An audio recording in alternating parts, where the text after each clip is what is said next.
Hoy vamos a salir a las 12 de aquí. ¿Ok? ¿Cómo están? Buenos días. Perdón por la tardanza. Tuve que ir a traer a un amigo a su casa y traerlo aquí a la iglesia y apenas acabamos de llegar. Por eso es que estoy un poco tarde. Un poco bastantito. Abran su Biblia, por favor. Vamos a tener la lectura del día de hoy en el libro de los Salmos. Vamos a leer el Salmo número 3. Salmo número 3. Dice así: Oh Señor, cómo se han multiplicado mis adversarios. Muchos se levantan contra mí.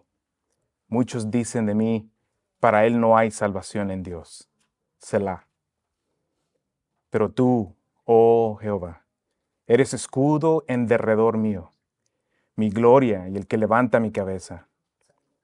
Con mi voz clamé al Señor, y él me respondió desde su santo monte. Yo me acosté y me dormí. Desperté, pues el Señor me sostiene. No temeré a los 10 millares de enemigos que se han puesto en derredor contra mí. Levántate, Jehová, sálvame, Dios mío, porque tú hieres a todos mis enemigos en la mejilla, rompes los dientes de los impíos. La salvación es de Jehová. Sea sobre tu pueblo tu bendición. Oremos.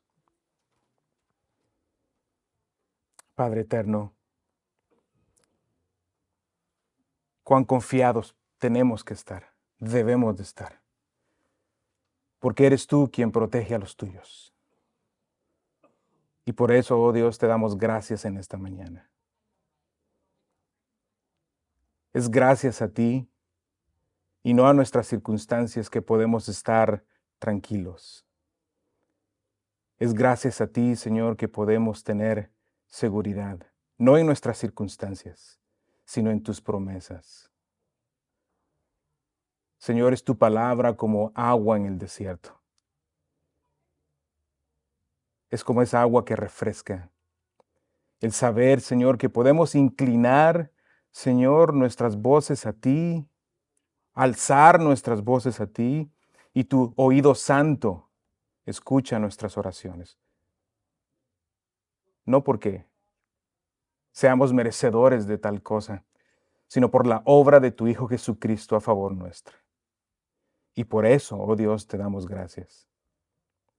Señor, en esta mañana oramos, Señor, que tu palabra penetre en nuestros corazones, que nuestras voluntades sean sometidas a ella para la gloria de tu nombre, que en ella encontremos aliento para seguir adelante, que en ella encontremos respuestas a nuestras preguntas, para que de esa manera podamos servirte, podamos obedecerte y así dar la gloria que tú mereces. Pedimos todo esto en el nombre de Jesús. Amén. Amén. Creo que falta una luz, ¿verdad? Espérate, amable hermano, tal vez creo que falta una ahí. Ahí está. Gracias. Hermanos, esta mañana no hay predicación. Como bien saben, mandé un video el martes y dije que íbamos a tener una sesión de preguntas y respuestas. Y quiero darles las gracias a todos los que las enviaron a sus preguntas. Vamos a tratar de responder 4 preguntas en esta mañana. Si ustedes tienen preguntas, yo sé que a lo mejor no les dio tiempo de hacer la pregunta, ¿verdad? De mandarla. Entonces, si nos alcanza el tiempo, vamos a tratar de responder alguna pregunta que ustedes tengan. Estas preguntas tienen que ser con respecto a lo que hemos visto hasta el día de hoy en Primera de Juan. ¿Ok? Esas preguntas tienen que ser al respecto de esta. Entonces, vamos a comenzar con la primera pregunta. La primera pregunta que me enviaron es esta: ¿cómo identificar si el pecado de una persona es un patrón o un evento? ¿Cómo identificar si el pecado de una persona es un patrón o un evento? Ok, esta es mi respuesta a esa pregunta. tiene varias, es una respuesta larga, no es una respuesta corta. Y creo que ninguna de estas respuestas son realmente cortas. No hay algo como sí o no en este tipo de preguntas. Siempre creo que es importante dar una explicación. Entonces, para responder a esta pregunta, primero les voy a pedir que vayamos al libro de Primera de Juan. Abran su Biblia en Primera de Juan, capítulo 1, versículo 2. Quiero que vean, porque a lo mejor esa pregunta ha estado allí también en ustedes. ¿Cómo identifico? ¿Cómo identifico si alguien está en un patrón de pecado o es un evento de pecado? Okay. Puede que esto haya traído dudas a ustedes. Okay. Entonces, ahí en Primera de Juan, capítulo 1, versículo 2, dice, y la vida se manifestó, nosotros la hemos visto y damos testimonio y les anunciamos a ustedes, note, la vida eterna. La vida eterna, que estaba con el Padre y se manifestó a nosotros. Juan está diciendo aquí que la vida eterna es salvación. La vida eterna es salvación. El apóstol Juan nos dice que nuestro Señor Jesucristo la describe de esta manera. Juan está anunciándoles a ellos la vida eterna. Pero para saber con más exactitud qué es la vida eterna, tenemos que ir a Juan 17:3. Juan 17:3. Esta es parte de la respuesta, ¿ok? Juan 17:3. Jesús dijo allí, en Juan 17:3, y dice, y esta es la vida eterna. 2 puntos. ¿Sí ve los 2 puntos ahí en su Biblia? ¿Sí lo ven? Ok. Ahí está. Esta es la vida eterna. 2 puntos. Ahorita la va a describir. Está a punto de describir qué es la vida eterna. Juan dice, yo les estoy anunciando a ustedes la vida eterna. Eso es lo que está diciendo Juan en Primera de Juan. Y Jesús aquí va a describir qué es la vida eterna. ¿Ok? Y él dice, la vida eterna, que te conozcan a ti, el único Dios verdadero, y a Jesucristo a quien has enviado. La vida eterna es conocer a Dios y a Jesucristo. Esa es la vida eterna. Jesús está diciendo que aquella persona que es poseedora de la salvación ha llegado a conocer a Dios y a conocer al Hijo. Este conocimiento no es información bíblica únicamente. Es eso y es más. Es un conocimiento que nace del corazón que ha sido regenerado. Una persona les pregunta a ustedes, esto no es predicación, estamos platicando. Les pregunto a ustedes, ¿una persona en su estado natural puede llegar a conocer a Dios el Padre y a Dios el Hijo? No puede. ¿Por qué razón? Está muerto espiritualmente. No puede, es incapaz de hacerlo. Está en esa incapacidad de hacerlo. Es parte de la respuesta. ¿Cómo puedo identificar si alguien está en un patrón de pecado o fue un evento de pecado? Bueno, tenemos que comenzar por la base. Conocer a Dios, ser salvo, es conocer a Dios. Y solo puede conocer alguien a Dios si ha sido regenerado. Si su condición natural ha sido cambiada por el Espíritu Santo de Dios. Esa es la única manera que una persona puede llegar a conocer a Dios. De hecho, la Biblia nos dice que los ciegos no pueden ver a Dios. ¿Los ciegos qué? Los ciegos espirituales. Está hablando de los ciegos espirituales. Es una manera poética de decirles que son incrédulos, porque no pueden ver. No pueden ver a Dios. Ellos pueden abrir la palabra de Dios. La palabra de Dios es clara, la pueden entender, pero no pueden ser convencidos aparte de la obra convencedora del Espíritu Santo. Cualquier incrédulo puede abrir la palabra de Dios, leerla y decirte qué es lo que dice ahí. porque no está escrita en código, en un código especial. No, es clara. La palabra de Dios es clara. Un niño puede entenderla, un incrédulo puede entenderla, pero eso no es lo mismo que llegar a conocer a Dios. Llegar a conocer a Dios es solo la obra regeneradora del Espíritu Santo, a través del testimonio interno del Espíritu Santo. Aquella persona que ha sido regenerada, que tiene un nuevo corazón, al leer un mandato, por ejemplo, vayamos todos a Efesios 5. Vayamos todos a Efesios 5.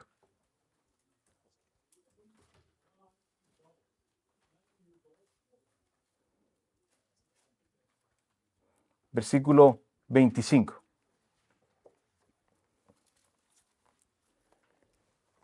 Aquí está el escenario. Hay un incrédulo que abre la Biblia y se encuentra con Efesios 5:25. ¿Okay? Es un esposo. Y dice, maridos, amen a sus mujeres, así como Cristo amó a la iglesia y se dio él mismo por ella. El incrédulo no es que no entienda lo que está diciendo, porque es entendible. Es entendible. Pero pregunta, ¿puede obedecerlo? No puede obedecerlo. Es incapaz de hacerlo. Número uno, no quiere. Y número dos, no puede. Romanos 8:7.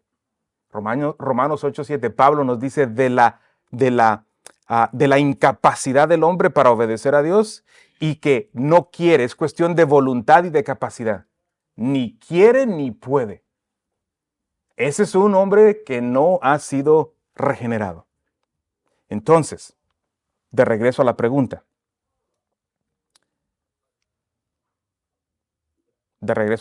Entonces. ¿Cómo sé si una persona que dice ser creyente está en un patrón de pecado o es un evento? Ok. Vamos a 1 de Juan 1:6. Ya les dije cuál es la condición de un ser humano, ¿verdad? Creyente. Un creyente, ese es un creyente. Acabo de escribir al creyente, al que conoce la vida eterna, al que ha sido regenerado por el Espíritu Santo, ha sido convencido por el Espíritu Santo. ¿Ok?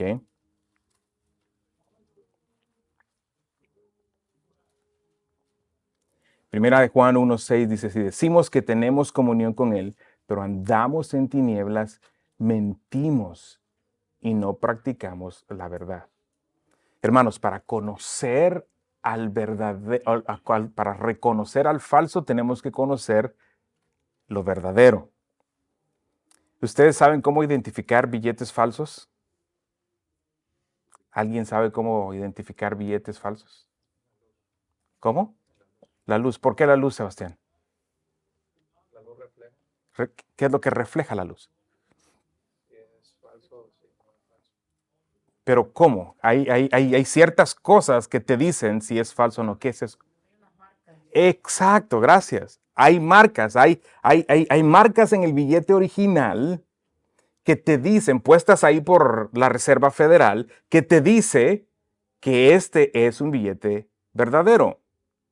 Lo que tienes que conocer son esas marcas para cuando lo compares con un falso, lo pones a la luz, el falso no lo tiene, ya sabes, este es falso.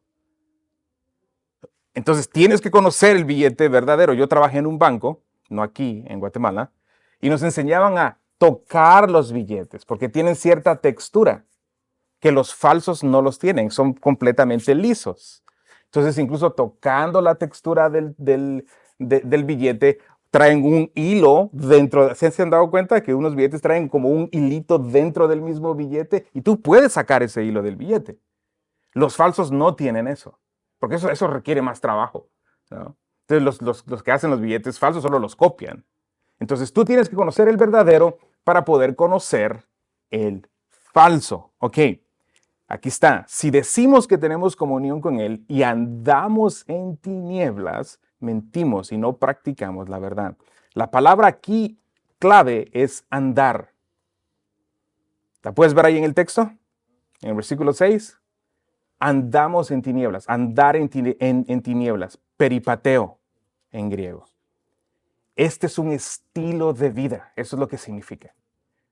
Hay una gran diferencia entre un estilo de vida y un evento.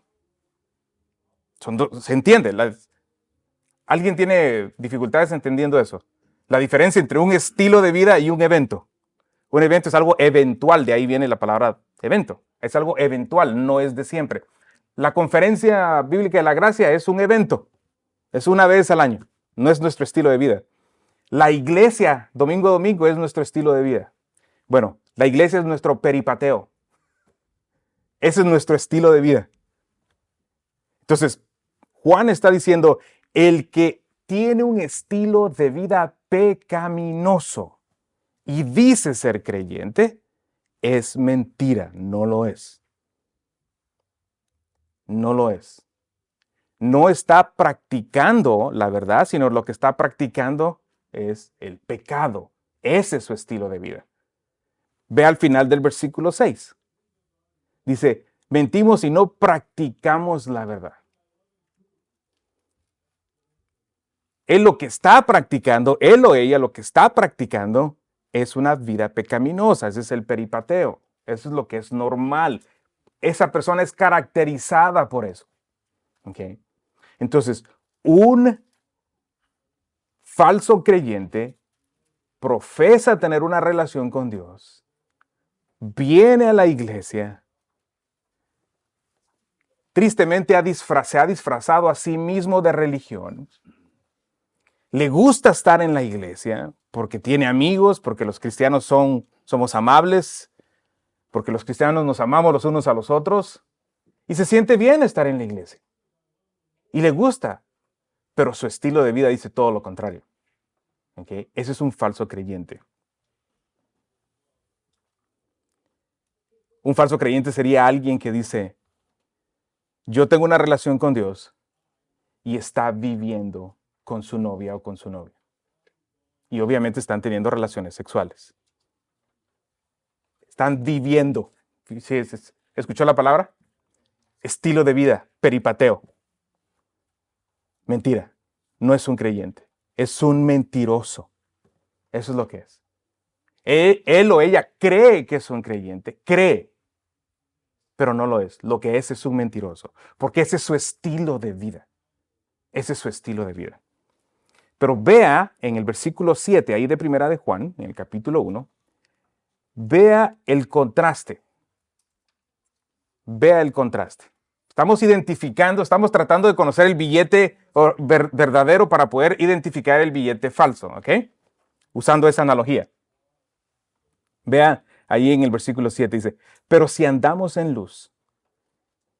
¿Cuál es la palabra ahí andamos, hermanos? ¿Cómo? ¿Cuál? Peripateo. Está usando la misma palabra. Peripateo. Andamos. ¿En dónde? Si ve el contraste, mientras que el falso creyente anda en pecado, el creyente verdadero anda en obediencia. Anda en obediencia. Ese es su estilo de vida. Eso le caracteriza. Es caracterizado por eso. Por eso es caracterizado. Por la obediencia. Dice, tenemos comunión los unos con los otros y la sangre de Jesús, su Hijo, nos limpia de todo pecado. ¿Cuál es la implicación de ese pasaje? ¿Levantó la mano, hermano? ¿No? Ah. ¿Cuál es la implicación de ese pasaje? ¿Ya se dieron cuenta de lo que está diciendo Juan? ¿Qué está diciendo Juan, Javier? El contraste entre el verdadero creyente y el falso. Pero en el mismo versículo 7 dice que el creyente anda en obediencia, está obedeciendo al Señor. ¿Y qué dice al final? Y la sangre de Jesús nos limpia de todo pecado. La implicación es que todavía peca. Esa es la implicación. Porque nos dice que el creyente tiene un estilo de vida piadoso, es caracterizado por eso, pero básicamente nos está diciendo que no es algo que lo lleva a la perfección. Porque al final del versículo, véalo usted mismo, ahí véalo, dice, y la sangre de Jesús, su Hijo, nos limpia de todo pecado. O sea que la implicación es que todavía peca. Pero no como un peripateo, sino como algo eventual. No es conocido por eso. No es caracterizado por una vida de pecado, pero cae en pecado. Por eso se usa la palabra caer. Porque no es que esté andando en pecado, no. Este hombre del versículo 7, hombre o mujer, cristiano, del versículo 7, él o ella viven una vida consagrada al Señor. Buscan obedecer al Señor. ¿Lo hacen perfectamente? No, no lo hacen. Lamentablemente no. De este lado de la eternidad eso no es posible. No es posible. Porque aunque el corazón ha sido regenerado, Dios le ha dado esa nueva naturaleza a la parte inmaterial del hombre, pero no a la parte material. Esta carne todavía exige. Está caída y exige lo suyo. Tu cerebro está compuesto de carne. Por eso piensas los malos pensamientos que tienes. Pero el creyente verdadero no se queda de brazos cruzados, sino pelea en contra de su propia naturaleza, que todavía está allí. ¿Okay? No es caracterizado por el pecado. Entonces, si una persona, si un creyente, y esto va a sucederles a ustedes, a mí me va a suceder, a ustedes, a nosotros nos va a suceder. Buscamos vivir una vida piadosa para el Señor, no de manera legalista, no porque al hacer eso nos ganamos la salvación, no, sino porque tenemos un nuevo corazón, ha sido regenerado y buscamos obedecer al Señor. ¿Ok? Pero ciertamente, hermanos, ustedes van a pecar, ustedes van a caer en pecado. Cada uno de los que está en esta habitación va a caer en pecado. Yo voy a caer en pecado. Pero no vamos a vivir en pecado. ¿Sí ve la diferencia? Todos vamos a... Hoy pecaste, ayer pecaste. Yo pequé. Hoy, ayer, mañana, si el Señor te permite respirar, mañana vas a pecar. Lo vas a hacer. Pero ¿cómo maneja? Vea la diferencia de cómo maneja el creyente la situación pecaminosa en su vida a diferencia del no creyente. Vaya conmigo al siguiente versículo, ahí en 1 Juan 1:8. Si decimos que no tenemos pecado, nos engañamos a nosotros mismos y la verdad no está en nosotros. Esta es la manera que el no creyente maneja el pecado. El no creyente está viviendo con su novia, con su novio, y él o ella está de lo más tranquilo. No, todo está bien. No hay ningún problema. ¿Pecado? ¿Cuál pecado? Yo no tengo pecado. Está negando, está tan ciego que no puede ver su propia situación. Y ese es un tema que lo toca muchas veces Juan. Están ciegos. ¿Se acuerda que en el último sermón vimos eso? Su condición espiritual. Están ciegos, no pueden verse a sí mismos como están. Están ciegos, niegan a su naturaleza pecaminosa. ¿Okay? Dicen que solo cayeron en un error, pero no lo reconocen como lo que realmente es pecado. El falso no reconoce su pecado como pecado, lo excusa, le llama otros nombres, debilidades, errores, pero nunca le va a llamar pecado. Conocí a una pareja que estaban sirviendo en la iglesia, no esta, donde estaba anteriormente, y esta pareja, sirviendo en la iglesia, yo tenía muchos años en esta iglesia y tiempo después me enteré de que no estaban casados. Y estaban sirviendo en la iglesia, eran líderes de la iglesia y en ese tiempo, debo de confesar, mi teología estaba tan mala como la de ellos, así que no los confronté. Pero la razón es esta es la razón que ellos me dieron por no estar casados. Oh, es que estamos en un trámite, mi esposo está en un trámite de migración y si nos casamos, el trámite se invalida automáticamente y él tiene que regresar a su país. Y esa es la razón. Y yo, ok, está bien. Estaba tan mal como ellos. Okay. Vea que esta es una pareja que profesa ser cristianos, sirviendo en la iglesia, pero están viviendo en fornicación, día a día. Y no tienen la menor convicción de eso.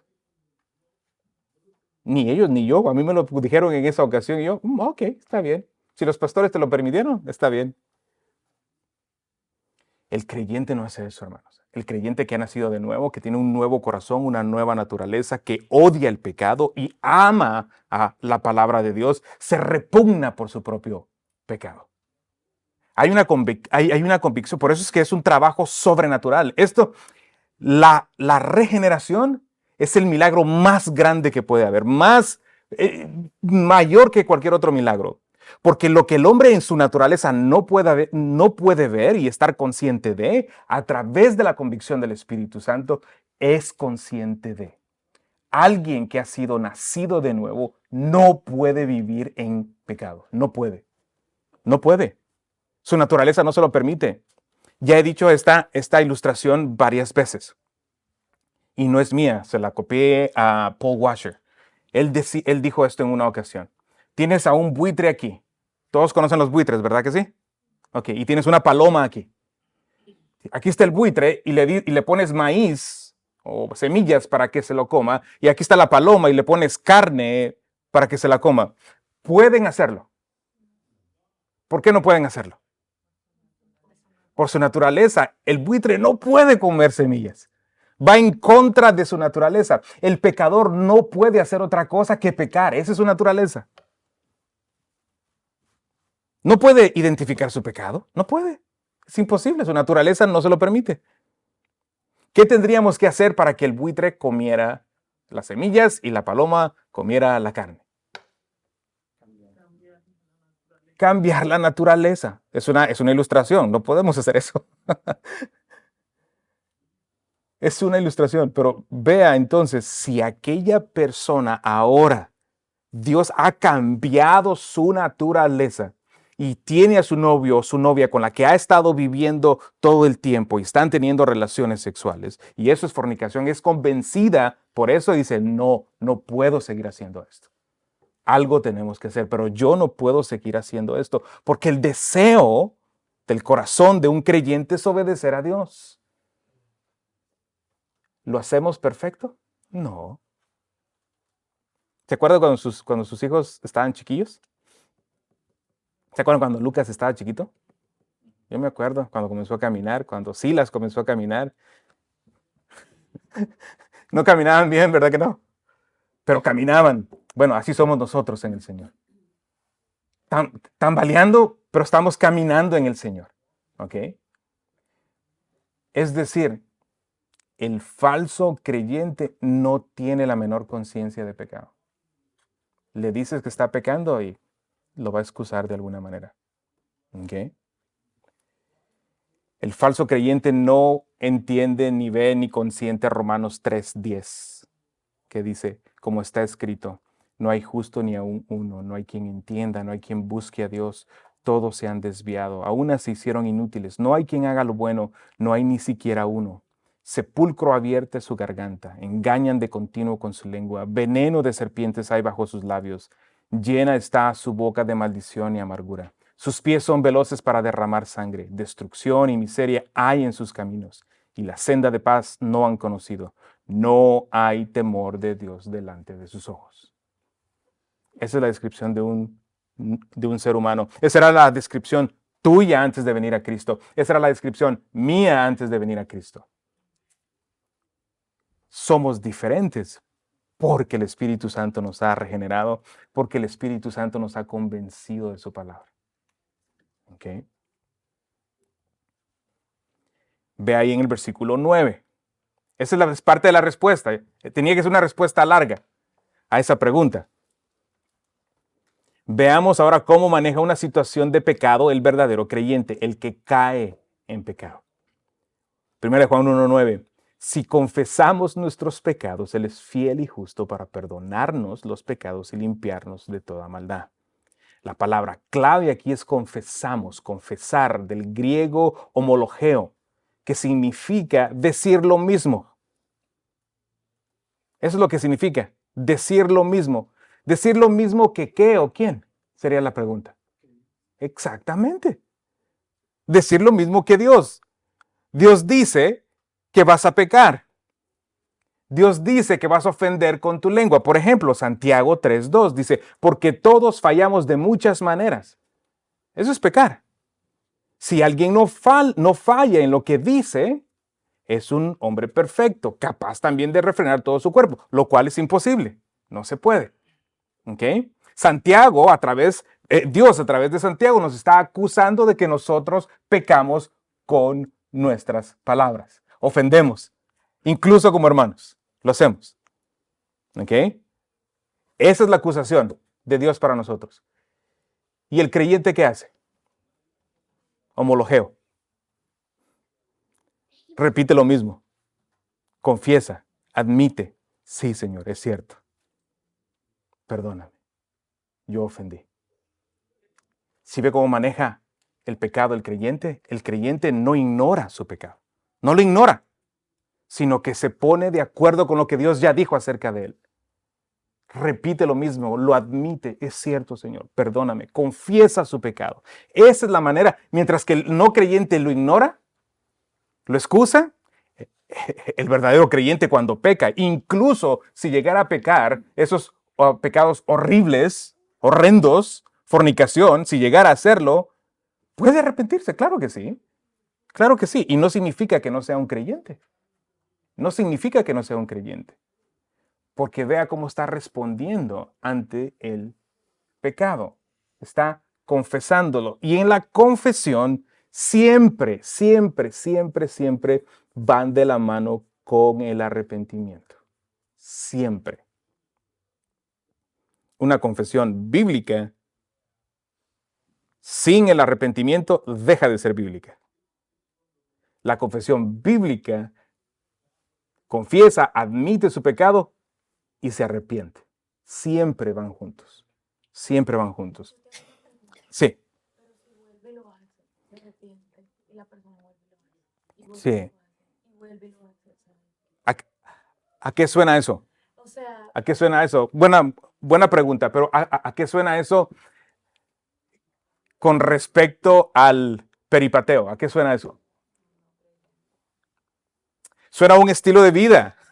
Suena a un estilo de vida pecaminoso. Ese es el peripateo, ese es el estilo de vida que estábamos viendo al principio. Una persona que dice, me arrepiento, pero sigue haciendo lo mismo, es mentira, no se arrepintió, solo tuvo remordimiento, que son cosas diferentes. Un remordimiento no es arrepentimiento. El arrepentimiento bíblico, de hecho, arrepentimiento significa cambiar de parecer con respecto al pecado. Eso es lo que significa arrepentimiento. Si ese pecado en la mente de la persona que lo cometió tiene que llegar a ser ofensivo, tienes que llegar a odiarlo. Tienes que llegar a odiarlo. Es por eso que el creyente sí debe de odiar. Si les han dicho a ustedes que el creyente no debe de odiar, sí debe de odiar. Pero su propio pecado. Eso es lo que tenemos que odiar. Nuestro propio pecado. Tiene que ser repugnante a nosotros. Cualquiera que éste sea. Tiene que ser repugnante.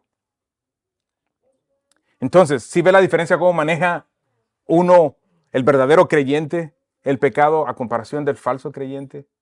No es que el verdadero creyente no peca, no cae en pecado, pero cuando lo hace, lo confiesa, se arrepiente, se humilla ante Dios, le pide perdón a la persona que ha ofendido, lo hace y se asegura de que sea un arrepentimiento genuino. ¿Ok? Esa es la pregunta número 1. ¿Alguna pregunta a partir de esa pregunta?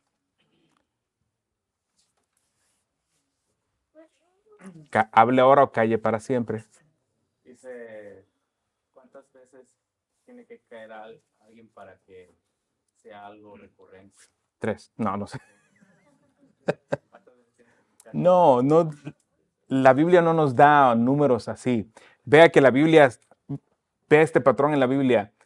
La Biblia nos da principios bíblicos. Principios bíblicos. El creyente, a través de su relación con Dios, a través de conocer la palabra, comienza a desarrollar esa sabiduría. Yo no puedo decirte cuántas veces, ¿verdad? O yo no te puedo decir exactamente cómo tienes que actuar tú en cada diferente situación que ustedes tienen. Eso es imposible. No, pero la Biblia nos da principios bíblicos por los cuales podemos medir. Y todos tenemos, como creyentes, esa iluminación de parte del Espíritu Santo y ese discernimiento de parte del Espíritu Santo y esa convicción de parte del Espíritu Santo. O sea que medirlo en números, no, yo no veo algún tipo de medida en la Biblia. Ajá. Por ejemplo, en el caso, vayamos al caso de los matrimonios, si hay una fornicación o un esposo que le pega a una esposa o hay violencia, cosas así, obviamente está el perdón, siendo uno, digamos, en caso de que fuera una mujer cristiana y un hombre converso o viceversa, obviamente siempre está el perdón, ¿no? Pero entonces, ¿hasta qué punto eh, uno puede seguir como en esa situación? Yeah. Buena pregunta. Estoy hablando yo aquí del perdón de Dios, no estoy hablando del perdón, porque la pregunta original es, ¿cómo puedo saber si alguien es un verdadero creyente, ¿no? Si peca, si es un patrón de pecado o un evento de pecado. La fornicación en el matrimonio, los golpes en el matrimonio son cosas serias que tienen repercusiones inmediatas aquí. Perdón de Dios, sin lugar a dudas, existe, ahí está. Las consecuencias que va a vivir esa persona son otras. Ese matrimonio son otras. ¿Existe una restauración? Yo creo que existe una restauración. Hay una manera de hacerlo. Pero incluso a la esposa o el esposo ofendido está en todo su derecho bíblico de querer seguir en esa relación o no. Esa es la única ocasión que el Señor permite el divorcio. Y digo esto para que veas qué tan serio es una fornicación o los golpes dentro del hogar. Los dos son perdonados por Dios, claro que sí. Si son verdaderos creyentes, claro que sí. Pero van a sufrir las consecuencias. ¿Ya? Entonces, ciertamente, hermanos, aunque todo pecado es horrendo para Dios, créanme que la Biblia nos dice que no es lo mismo que tú mientas a que tú le falles a tu esposa o a tu esposo. Las consecuencias son diferentes. Son totalmente diferentes. Ya. Ujú. Y esa persona, no puedo decir ahorita cómo alguien lo tiene que manejar, porque es caso por caso. Es caso por caso. Siempre se busca una restauración, pero al final del día, en esos casos, cuando es por golpes o infidelidad, creo yo que hay una manera que el Señor permite que el creyente salga de esa relación. Ujú. Ok, si no hay más preguntas con respecto a la veracidad de un creyente, creo que el cómo, ya vimos el cómo entonces, ¿verdad? Conociendo lo verdadero. Así es como actúa el verdadero, así es como actúa el falso. Entonces, cuando tienes a esa persona ahí, ¿cómo está actuando? ¿Se parece más al verdadero o se parece más al falso? Y en amor, hermanos, en amor, si es alguien que conoces, en amor, y ay, hermano, venga, leamos primera de Juan capítulo 1, versículos 6 al 10. Quiero mostrarle algo. Se está pareciendo más a este. Si es un verdadero creyente, porque el verdadero creyente es humilde, se va a detener y decir, ok, a lo mejor es cierto. Cabe la posibilidad de que lo esté haciendo, ¿verdad? Porque nosotros ¿cuántos saben que tenemos puntos ciegos? Según nosotros, somos el ejemplo a seguir, ¿verdad? En el cristianismo. Pero otros no dirían lo mismo. Porque nosotros no vemos, tenemos puntos ciegos. Entonces, para eso estamos aquí. Los hermanos para eso estamos. La iglesia para eso está, para exhortar los unos a los otros. Hermana. Estaba escuchando pues ¿cómo se puede decir? Siempre va a haber el temor de Dios cuando el Espíritu Santo está en tu corazón, siempre vas a tener el temor de Dios. Y a pesar de que tú quieras hacer algo malo en tu cabeza o en tu corazón, llegas a ponerte como Él está diciendo. yo tengo miedo porque yo sé que no está correcto y Dios no lo va a ver así. Entonces, siento que más es el temor de Dios a que uno pueda hacer porque quiere hacerlo, pero siempre va a estar ahí el temor de Dios. Y cuando en el espíritu pues no estamos como creciendo, entonces el temor de Dios, pues, a uno que no tiene temor de Dios no le importa lo que vaya a hacer, porque no pasa nada. Pero si uno Ujú. tiene el temor de Dios, es como, yo sé que Dios está ahí y Dios no va a Sí. estar así. Sí, ese es un excelente punto. Gracias, hermana. Excelente punto. Todo creyente tenemos el temor del Señor y eso nos detiene de pecar. Definitivamente. Así es. Entonces, esa es otra evidencia. Que el creyente, el no creyente no tiene temor de pecar. No le cree a la palabra cuando dice que los fornicarios, los mentirosos, los borrachos heredarán el infierno. No cree eso, pero el creyente sí lo cree. Ojo, sí lo cree, sí lo creemos. Y ese temor es el que nos impide pecar. Ya, excelente observación, hermana. Ok, pregunta número 2. Dice, ¿es pecado dudar de mi estado de salvación en base al rendimiento de mi obediencia? ¿Es pecado dudar? La pregunta es si es pecado dudar de mi estado de salvación en base al rendimiento de mi obediencia, es decir, si obedezco o no. Ok. Y una vez más, la respuesta requiere explicación. Okay, va más allá de decir sí o no. Pero primero debo decir que una persona que profesa ser creyente tiene duda de su salvación cuando está en un patrón de pecado. Una persona que dice ser creyente naturalmente va a tener duda de su estado de salvación cuando está en un patrón de pecado. En este estado, en este patrón, mejor dicho, no hay certeza de salvación. Y así debe de ser. Una persona que profesa ser creyente, pero está viviendo en pecado y dice que tiene certeza, está equivocada. No debería de tener certeza de salvación. ¿Ok? Porque esa certeza de salvación, la certeza, proviene de la obediencia del creyente. La seguridad de la salvación es proveída por Dios. ¿Ok? Vayamos a Primera de Pedro. Primera de Pedro, capítulo 1.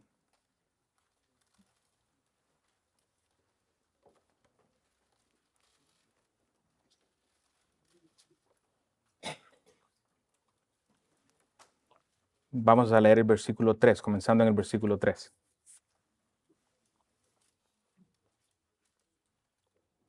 Bendito sea el Dios y Padre de nuestro Señor Jesucristo, quien según su gran misericordia nos ha hecho nacer de nuevo a una esperanza viva mediante la resurrección de Jesucristo de entre los muertos. Versículo 4. Para. ¿Alguien me puede decir qué son los para? ¿Perdón? La razón, el motivo. Motivo, objetivo, propósito. Esos son los para. Y la razón que les pregunto eso es para que ustedes lo apunten y cuando ustedes estén leyendo la Biblia, ustedes puedan identificar esto. Pues esto es importante. Lo voy a leer de nuevo. Bendito sea el Dios y Padre de nuestro Señor Jesucristo, quien según su gran misericordia nos ha hecho nacer de nuevo. Mira lo que Dios hizo. Nos hizo nacer de nuevo a una esperanza viva mediante la resurrección de Cristo entre los muertos. Eso fue lo que hizo el Señor por nosotros. Ok, eso hizo el Señor. ¿Con qué objetivo? El siguiente versículo no lo dice. El para es el objetivo de lo que acaba de decir. Para obtener una herencia incorruptible, inmaculada y que no se marchitará, reservada en los cielos para ustedes. Todo lo que hizo el Señor, la obra de redención, la regeneración, tiene un objetivo. Tu salvación en el cielo. Esa consumación que se va a llevar a cabo. Eso es lo que está diciendo Pedro. ¿Okay? Ese es el objetivo. ¿Cómo vas a llegar allí? Versículo 5. Mediante la fe. Ustedes son protegidos por sus buenas obras, por su rendición, por su buena obediencia. No. ¿De dónde viene la seguridad? protegidos por el poder de Dios. Él es el que provee la seguridad de tu salvación. Eso es lo que está diciendo el texto. El texto está diciendo que es Dios quien protege con su poder al creyente, al que ha hecho nacer de nuevo, y lo va a llevar a la gloria. Si eso no te da seguridad a ti, no sé qué más pueda darte seguridad. Dios mismo con su poder. ¿Alguien puede contra Dios? ¿Alguien es más poderoso que Dios? Imposible, imposible. Más seguros no podemos estar. ¿Okay? La seguridad proviene del Señor. La seguridad no es lo mismo que la certeza. La certeza está en ti. Y esa viene por tu obediencia. Claro, una vez más, repito, no perfecta, pero tu obediencia, la totalidad de tu vida, caminando en obediencia. Así que para responder a esa pregunta, ya regresó.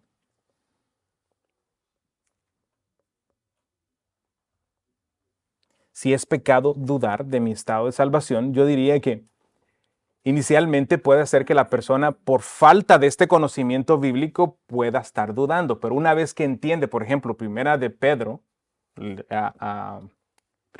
1, del 3 al 5, lo que acabo de leer, ese conocimiento trae seguridad. ¿Okay? Ahora, se vuelve pecaminoso cuando tú estás pensando que son por tus obras que te vas a salvar. Entonces, como no estás haciendo lo correcto o perfecto, entonces estás dudando. Ahí sí es pecaminoso. Ahí sí es pecaminoso porque estás confiando en tus obras, no en la obra de Cristo. Ahí sí es pecaminoso. Y ninguno, escuchen, ninguno que confíe en sí mismo, aunque sea en el 1.0001% para ser salvo, será salvo. No. Tus obras trabajan en tu salvación o colaboran para tu salvación. Cero. Absolutamente nada. Tu obediencia a Dios no hace absolutamente nada, no colabora para salvarte en lo absoluto. Tu obediencia a Dios es el resultado de la salvación que Él ya hizo por ti. ¿Okay? Así que tus obras, tus buenas obras, tu de obediencia, no contribuyen a tu salvación. Entonces puede ser pecaminoso cuando estás pensando que ellas contribuyen a tu salvación. ¿Ok? Preguntas al respecto, para pasar a la pregunta número 3. Sí, hermano. Aunque ellas no contribuyen a tu salvación, sí es un termómetro de lo que Dios ha hecho o lo está haciendo en ti, ¿no? Como si tú miras que no hay obras, entonces sí es bueno preocuparte si Claro. algo está mal, ¿no? Uh-huh. Es lo que dije al principio. Si alguien no está obedeciendo a Dios, pues no debe tener certeza.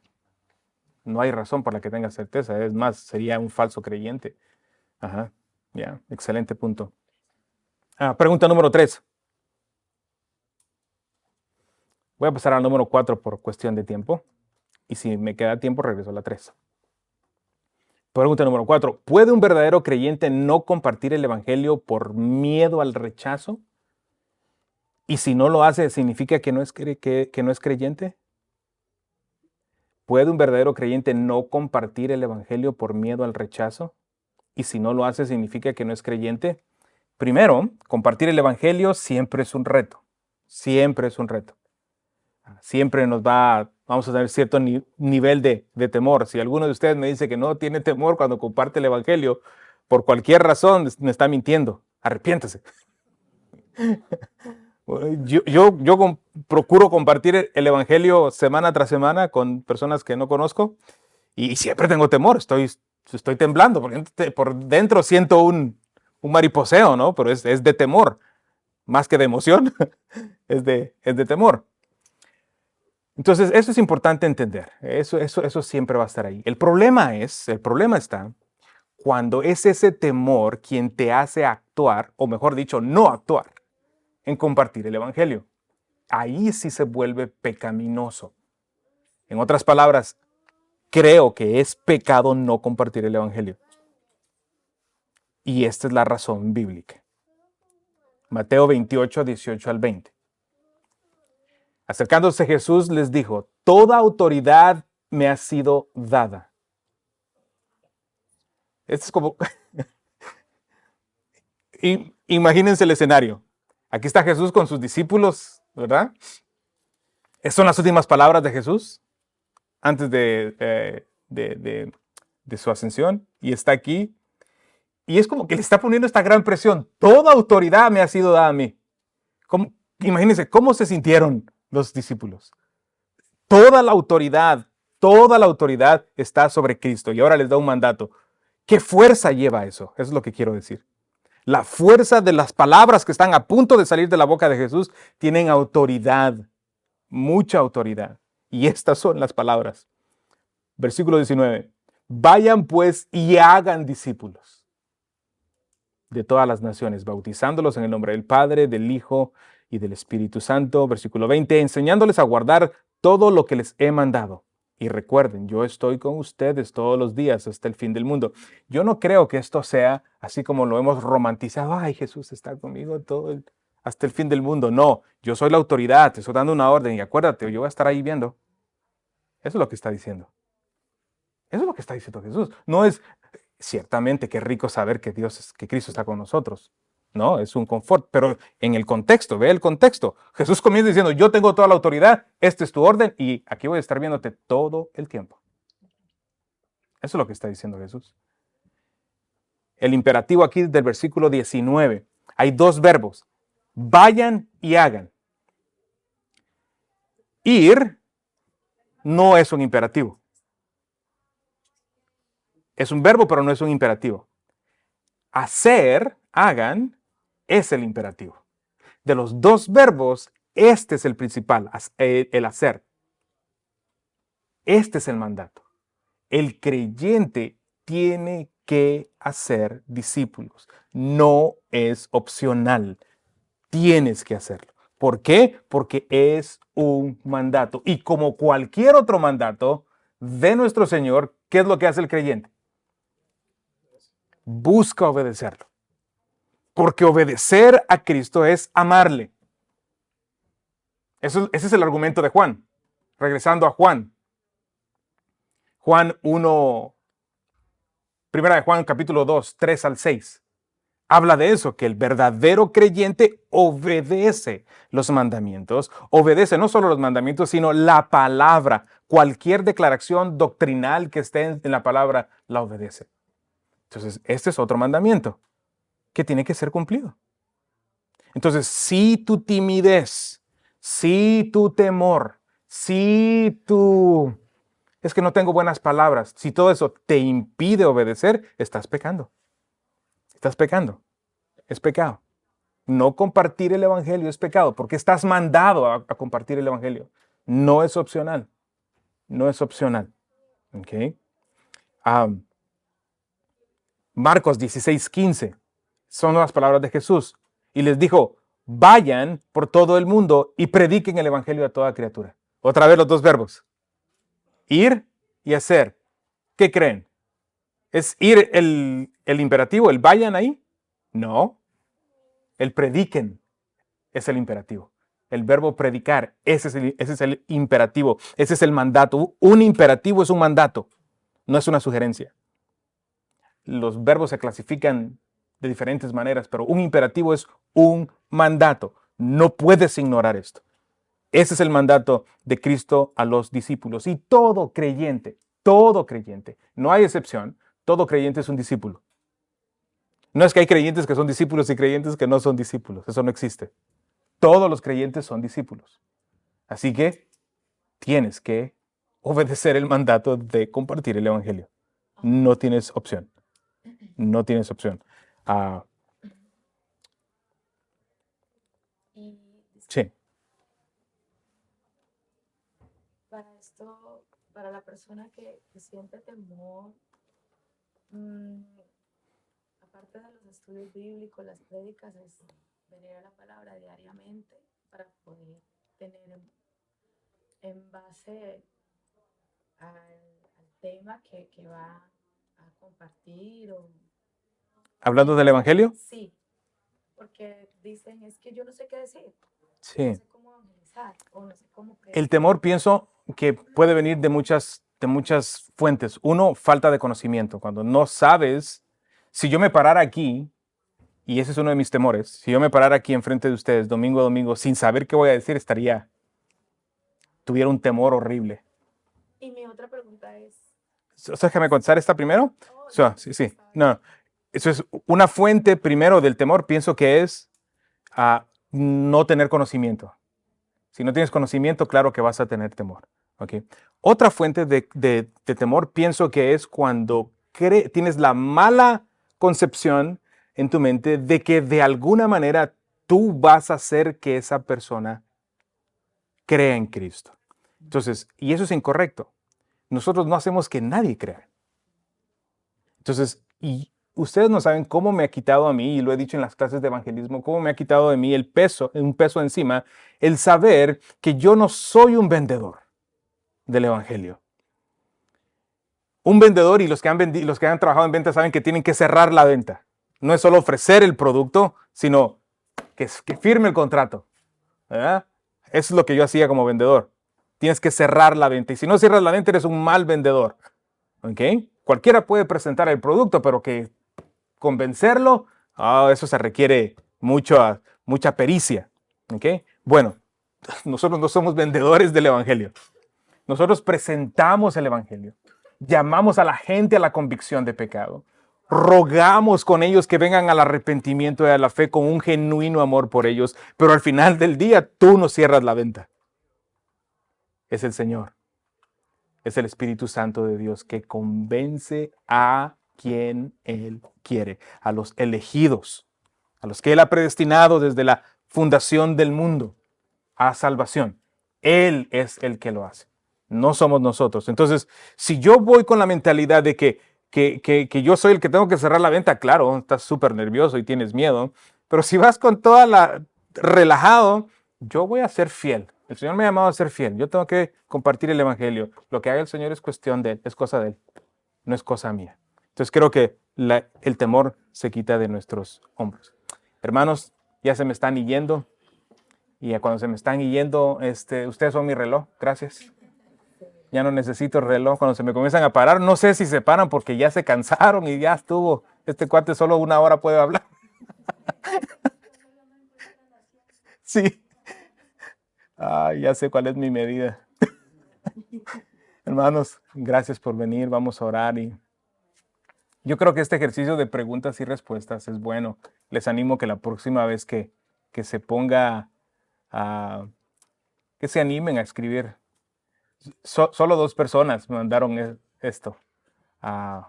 Y habemos más de 2 en la escuela dominical. Así que, a no ser que ya tengan todas las respuestas. Si ya tienen todas las respuestas, pues compártanlas. Vamos a orar. Señor, te damos gracias por tu palabra. Te damos gracias porque ella es nuestra luz. No confiamos en nuestras propias respuestas, sino buscamos las respuestas en tu palabra. Señor, este ha sido un buen ejercicio, porque realmente no tiene mucho sentido seguir adelante como creyentes si no entendemos esto. Tenemos que entenderlo para poder responder ante ti en obediencia. Señor, es mi oración que cada uno de los que estamos aquí seamos convencidos por tu Espíritu Santo. Convencidos de que tenemos que vivir para tu gloria. Señor, te pido que el resto del día seamos exhortados con la predicación de tu palabra, que seamos animados, Señor, a seguir adelante. Todo esto para la gloria de tu nombre y para nuestra santificación. En el nombre de Jesús.